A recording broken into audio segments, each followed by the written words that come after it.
twongeye kubaha ikaze mu biganiro byacu, ibiganiro by'ubuzima, tukaba twizera ko bibafasha, ariko iyo ukurikiye ikiganiro ukumva hari ibindi bibazo ugifite, ni byiza kutwandikira muri comments kugira ngo dushobore kumenya ese mwaranyuzwe, ibyo muganga yavuze byarabafashije, hari aho ugifite ikibazo se wenda ugatekereza uti ngiye mfite umuntu umeze gutya ariko harabura iki n'iki.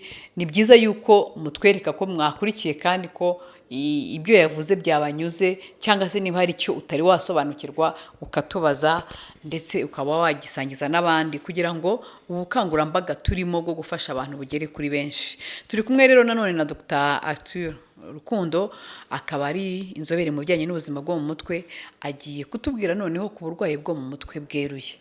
Ubwo wenda bweruye niho aza kubanza dusobanurira, iyo tuvuze ngo bweruye n'ubuteruye biba bitandukaniye hehe? Muganga tubaha ikaze.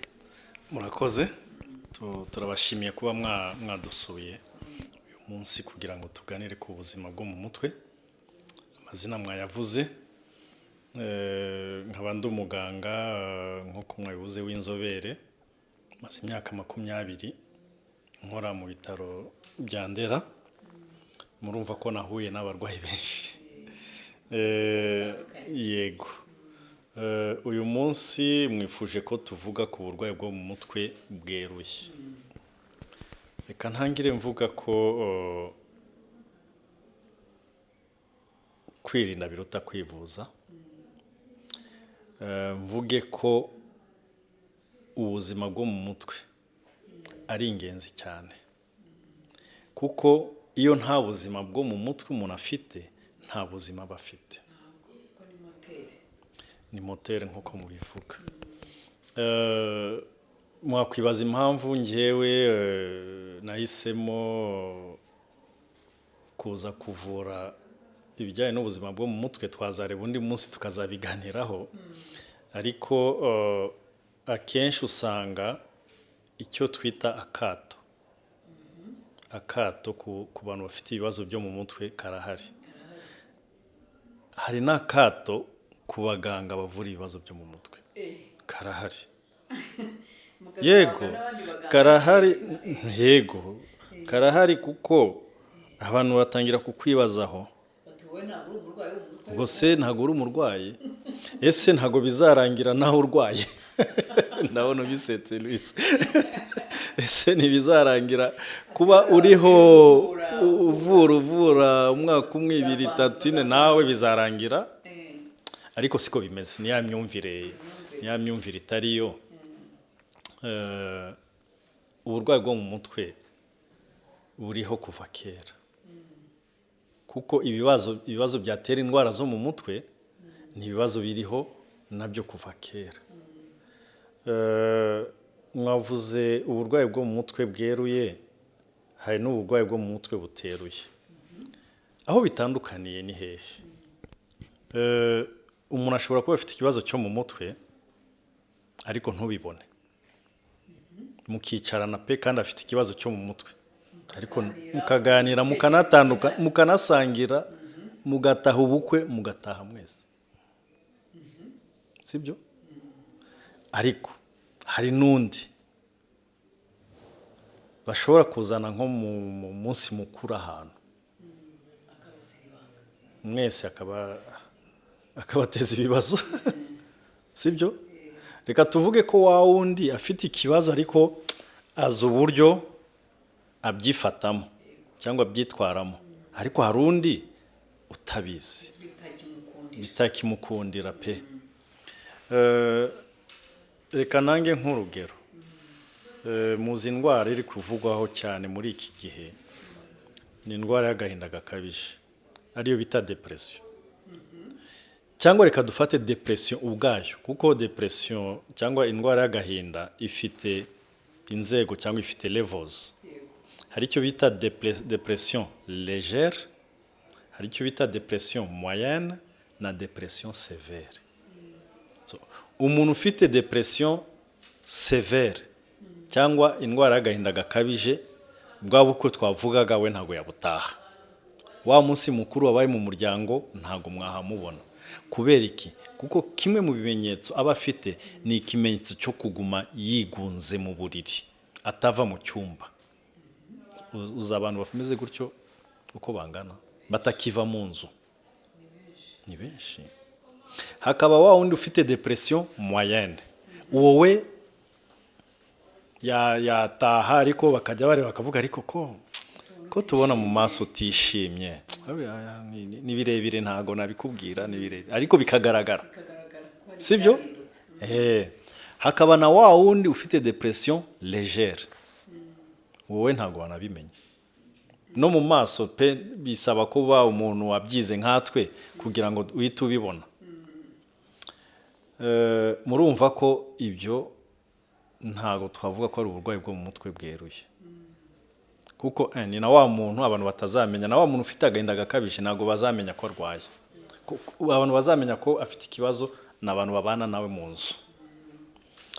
Reka turebe ikindi kibazo cyo mu mutwe bita psychose. Icyo kibazo cyo mu mutwe umuntu agira gutya akumva amajwi atangiye kumuvugiramo biturutse he mu bwonko bwe, nyine ko biba bisanzwe bidahari bikaza pe ubwonko bwe ugatangira bukamwumvisha amajwi cyangwa ndahagera, cyangwa akabona ibintu mbere ye, sibyo? Cyangwa agatangira akaba ari ahantu akumva ntago hameze neza, haramunukira, tuvuge nta mahoro. Bakamuzanira ibiryo, nigeze kugira umurwayi bamuhaga ibiryo mu isahani akabona ibiryo birimo amaraso. Urumva se wabonye ibiryo birimo amaraso, ibyo biryo wabirya? Ubwonko ni urugingo ruri complex, rufite ruragoye, ni urugingo rukomeye cyane burya. Urumva ni urugingo rushobora kukwereka ibidahari, ni urugingo rushobora kukumvisha ibyo abandi batumva. Naho sasa uzabona umuntu ukabona ari kuvuga, ari kuvugana n'undi muntu, ugashaka ko bari kuvugana ukamubura. Kenshi hanze aha bahita bavuga ngo arivugisha, ari kwivugisha mu murebe, sibyo? Hari n'igihe byivanze, hari n'igihe sasa ashobora kumva amajwi, akumva amajwi amuca intege, akumva amajwi amutuka, ukabona ari gusubiza yarakaye, ukabona pe amarangamutima ye habaye ikibazo. Hari n'igihe nababwiye ko ubwonko bushobora kumwereka ibintu bidahari, akabona ibintu biteye ubwoba, agahita ahaguruka akagenda, aho hantu akahava. Naho bavuze sasa ko umuntu ngo yirutse, kuko akenshi iyo umuntu ameze na gutyo ntago yaguma ahantu hamwe. Nuko uzasanga umurwayi ni wo muri Nyagatare ukazamubona i Kigali ari kugendagenda amanywa nijoro, agenda adahindura umwenda, adakaraba. Twageze aho umuntu aba yeruye sasa, adakaraba. Reba umuntu udakaraba ukwezi kose, reba ibyo abonye byose akabirya. Reba umuntu udahindura umwenda, si biba byigaragaje se? Iyo twita uburwayi bwo mu mutwe bweruye. Ndaza gukomeza mbisobanura, twazashaka undi munsi tukavuga ku buteruye sibyo? Ariko urumva bwa bundi budashobora kwihishira, umuntu adashobora guhisha. N'umwana muto ashobora kumubona muri quartier akavuga ngo kanaka, uriya kanaka, dore ukamubona nta nkweto yambaye mu muhanda, nguwo muri za poubelle ari kugenda agashakamo ibintu, imvura ikagwa ntamenye kugama. Buryo ukabona umuntu imvura iraguye, turi no mu gihe cy'imvura, imvura iraguye ukabona bari kugenda mu mvura nkaho imvura itaguye. Urumva iyo ndwara mu gifaransa tuyita schizophrenie, mu cyongereza bigiye gusa ni schizophrenia. ni nayo ndwara mu mvugo y'abantu hanze aha, imvugo twebwe nk'abaganga bavura muri domene y'ubuzima bwo mu mutwe tutemera, kuko ni imvugo irimo akato. Niho bavuga ngo umuntu yagize indwara y'ubusazi, buriya ngo ni umusazi. Ko burya iyo uvuze ngo umuntu ni umusazi, harimo akato uba wamuhaye, nawe ubivuga uba wamuhaye akato. N'abantu bari kumva ko wabivuze nabo bashobora kumuha akato, kuko biba bivuze ngo ni wa muntu utakiri ngombwa muri sosiyete, ni wa muntu udafite icyo amaze, ni wa muntu udashobora gukira. Ntabwo ari byo. Hari abantu bafite ubwo burwayi tuvura bakajya mu rugo bagakora uturimo tumwe na tumwe. Yego ntabwo azajya muri biro ngo yicare nkanjye hano, ariko hari imirimo imwe n'imwe ashobora gukora. Ashobora gukubura, ashobora gufata indabyo hariya akazishyira mu mwanya wabyo, ashobora gukoropa. Kandi hano tumuvura umva yakora. Nibyo navuze, niyo ndwara twita schizophrenia cyangwa schizophrenie mu gifaransa. Ntimugire ngo n'abantu bakeya bayirwaye, ni benshi nabo. Imibare y'ubushakashatsi iragaragaza ko 1% y'abantu batuye isi bafata umuntu umwe mu bantu 100. Ni benshi. Umuntu umwe mu bantu 100 uzaturiye isi azarwara indwara yo mu mutwe yeruye.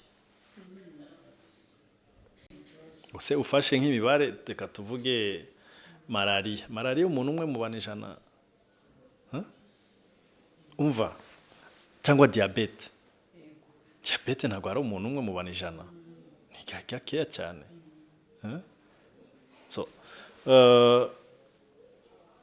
Ni indwara ifite cya kindi twavugaga mu kibitera, uruhererekane.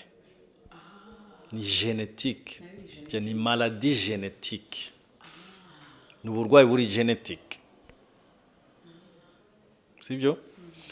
Ni ukuvuga ngo umuntu wagaragaje ibimenyetso bw'ubwo burwayi bwo mu mutwe bweruye, iyo ugiye kureba mu muryango we usanga harimo abandi barwaye. Ntabwo umubura pe. Turaza kuhagera.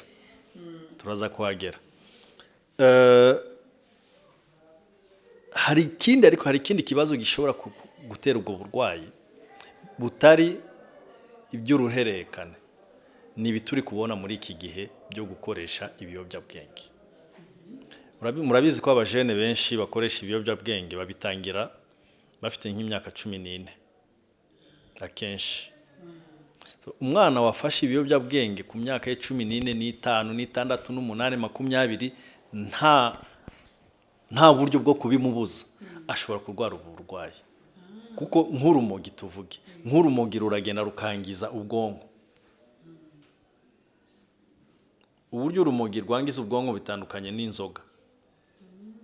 Urumogi rwo rushobora kwangiza ubwonko bw'umwana bw'umusore akazavamo cyangwa akazagira iyi ndwara yo mu mutwe yeruye. Ku buryo ugenda ukareba ugasanga mu muryango we nta wundi muntu warwaye, ariko we bikaba byaratewe n'iki? N'ibiyobyabwenge, cyane cyane urumogi.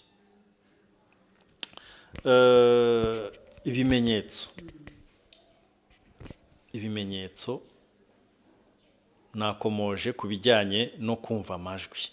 Ukabona umuntu ari wenyine, ukabona arahuze, hari ibyo ari kumva, ukabona arasubije. Niyo mpamvu twifashisha imiryango n'abavandimwe, kuko nibo batubwira uko babonye umuntu. Twabonaga arigunga, ari kwivugisha, ari wenyine, ukabona ni nkaho hari ibyo ari kureba twe tutabona, ukabona ari mu biganiro n'abantu twebwe tutazi.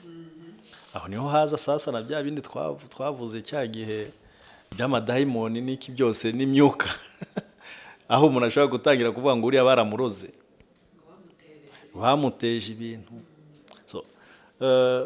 Harimo kumva amajwi, harimo kubona amashusho. Umuntu uri kubona amashusho cyangwa umuntu uri kubona ibintu wowe utari kubona biroroshye kubibona. Ufite akanya ukamobserve ukamureba, ushobora kuvuga uyu muntu hari ibyo ari kubona njye ntari kubona. Icyo ni cya kabiri. Icya gatatu, kudasinzira. Burya abantu bameze gutyo ntago basinzira, ntago baryama. Ni wa muntu bazakubwira ngo nijoro aba ari kugendagenda mu nzu. Icyo ni ikimenyetso cya gatatu. Ikimenyetso cya kane,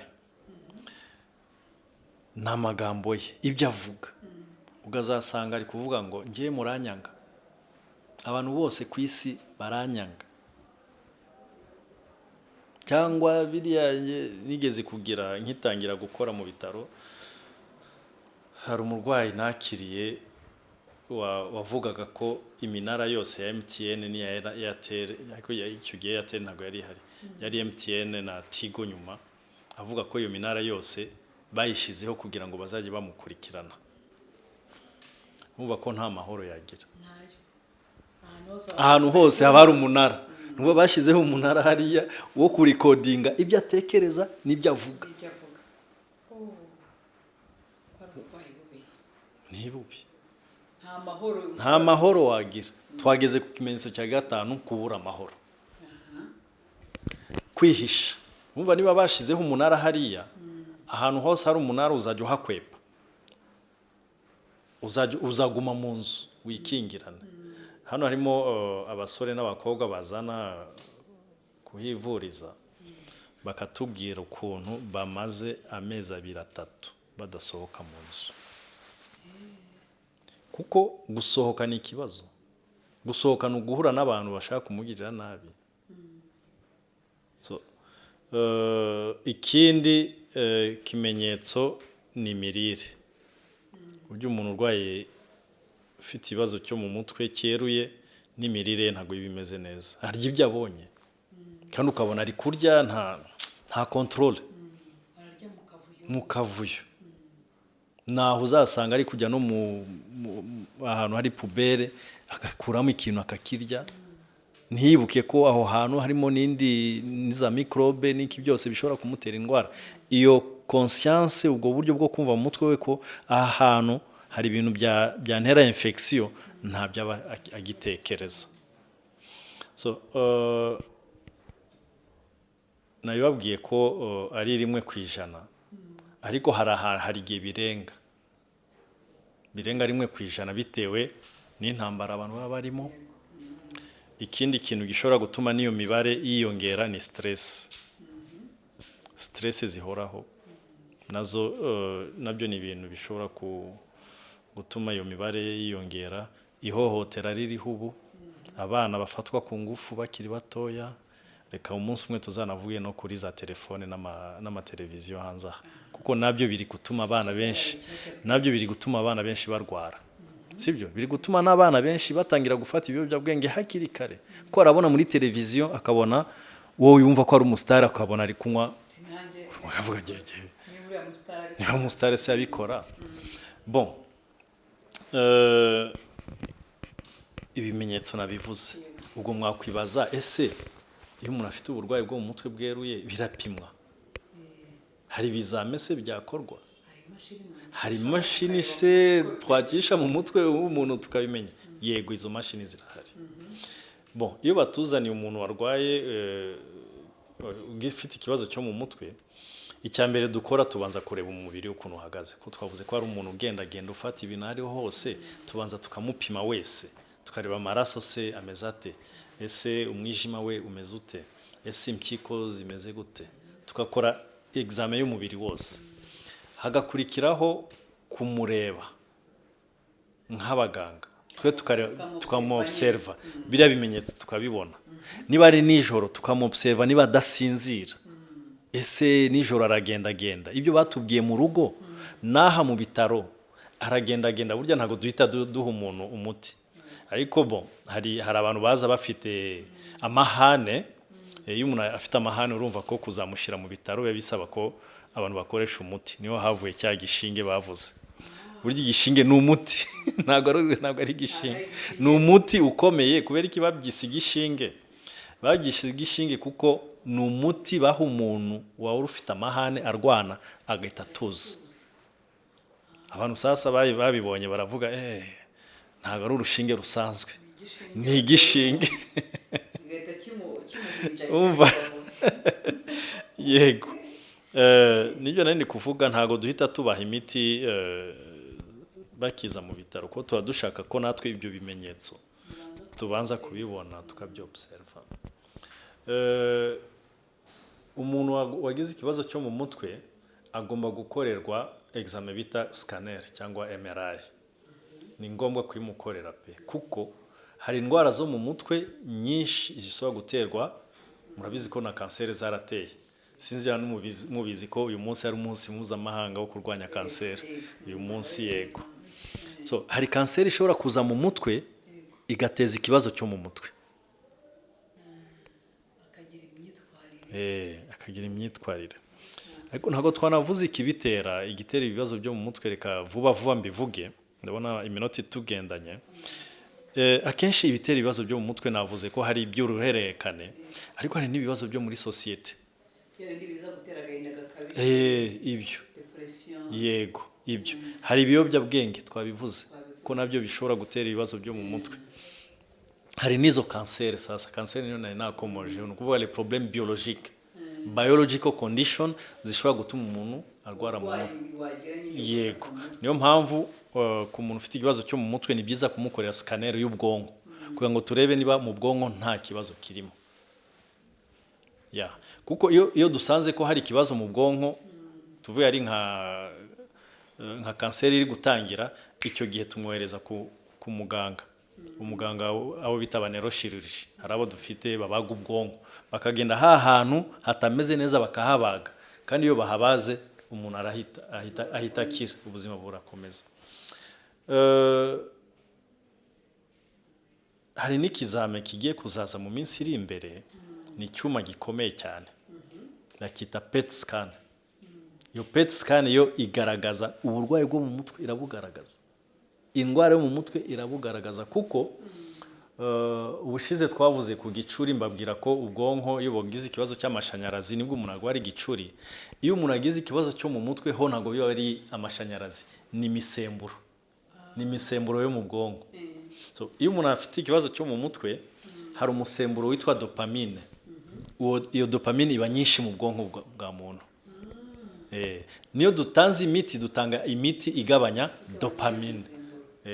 So iyo dopamine ari nyinshi mu mutwe, scanner ntabwo yabibona, na MRI ntabwo yabibona, ariko iyo PET scan leta igiye kuzana mu Rwanda izajya ibibona. Vuga ko abantu benshi tuzatubasabira PET scan ko bayicamo. Reka tugere ku buvuzi. Iyo tugi kuvura umuntu ufite ikibazo cyo mu mutwe na babandi bafite ibibazo byo mu mutwe byeruye, ntago tuvura umuntu wenyine, tuvura umuryango. Nibyo bita approche holistique, ni ukuvuga umuntu uramuvura ukamenya ikibazo afite cy'umubiri, ikibazo afite cyo mu mutwe, ikibazo afite kiri social, ukamenya ko no muri sosiyete ugomba kumenya ukuntu abayeho. Kuko hari igihe ashobora kugera muri sosiyete akahahurira n'iki na kato twavugaga. Hano dufite abantu benshi basubirwa kubera kato, no mu muryango nabo tukaganira,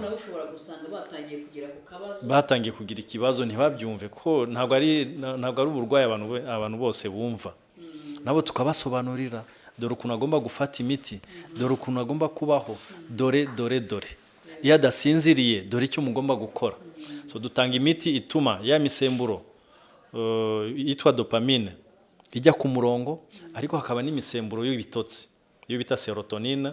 Akenshi abantu tuvura bafite icyo kibazo cyo mu mutwe, cyaba cyeruye cyangwa kiteruye, akenshi tubaha imiti yo gutuma ibitekerezo bisubira ku murongo, ariko n'ibitotsi bikajya ku murongo.